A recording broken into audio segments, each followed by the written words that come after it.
அரசியல் களத்தில் பல்வேறு கருத்து மாறுபாடுகள் இருந்தாலும் அனைவரிடம் சகஜமாகவும் அன்புடனும் பண்புடனும் பழகும் ஒரு முன்னாள் அமைச்சர். எங்கே இவரை சமீப காலமாக காணவில்லை. பரபரப்பான பத்திரிகையாளர் சந்திப்புக்கு பெயர் பெற்ற இவருக்கு தற்பொழுது வயது 65.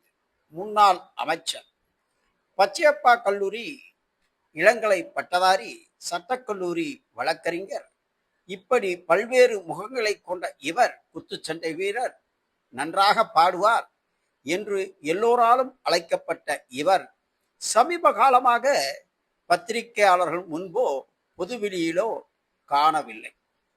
1991, 2001, 2006, 2011, 2016 சட்டசபை தேர்தலில் 5 முறை ராயபுரம் தொகுதியிலிருந்து தேர்ந்தெடுக்கப்பட்ட இவர்தான் முன்னாள் அமைச்சர் ஜெயக்குமார்.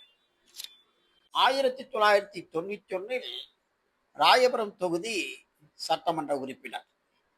ஜெயலலிதா அமைச்சரவையில் இவர் மீன்வளம், வனம், தகவல் தொழில்நுட்பத்துறை அமைச்சராக நியமிக்கப்பட்டார்.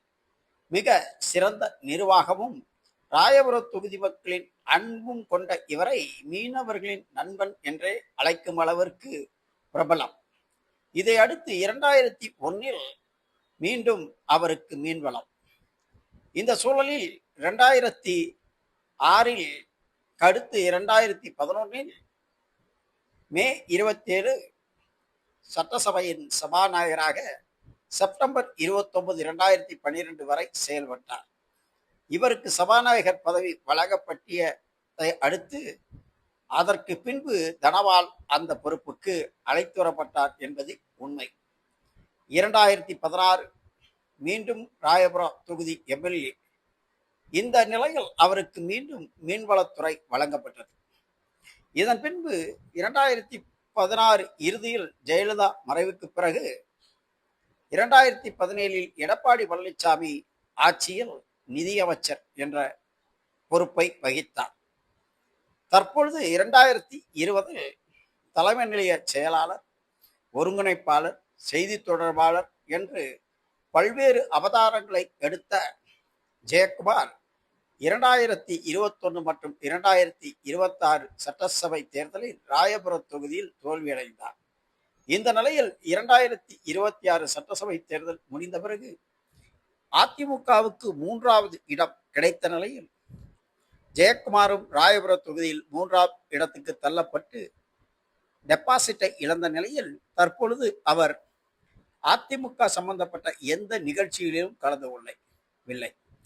மாவட்ட செயலாளர்கள் கூட்டம் மற்றும் அதிமுக 2ஆக பிளவுபட்டு எடப்பாடி தலைமையில் ஒரு குழுவும் வேலுமணி தலைமையில் ஒரு குழுவாக பிரிந்து நிற்கும் சூழலில் பத்திரிகையாளர்களுடன் தொடர்பு கொண்டு செய்திகளை பரிமாறிக்கொள்ளும் ஜெயக்குமார் ஏனோ பொதுவெளியில் காணப்படவில்லை. எங்கே ஜெயக்குமார் என்று தேடும் அளவுக்கு அவர் தற்பொழுது பத்திரிகையாளர்களை சந்திப்பதையும் பொதுவெளியில் வருவதையும் தவிர்த்து விட்டார் என்றே சொல்ல வேண்டும். அதிமுகவின் நிலை கண்டு மனம் வருந்தினாரா?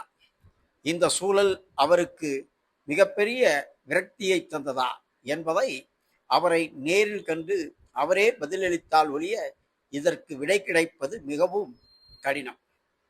கட்சி தலைமையோ அவரை அழைத்ததா, அவர் கட்சி தலைமையை அணுகினாரா என்ற விஷயங்கள் எதுவும் தெரியாத நிலையில் எங்கே ஜெயக்குமார்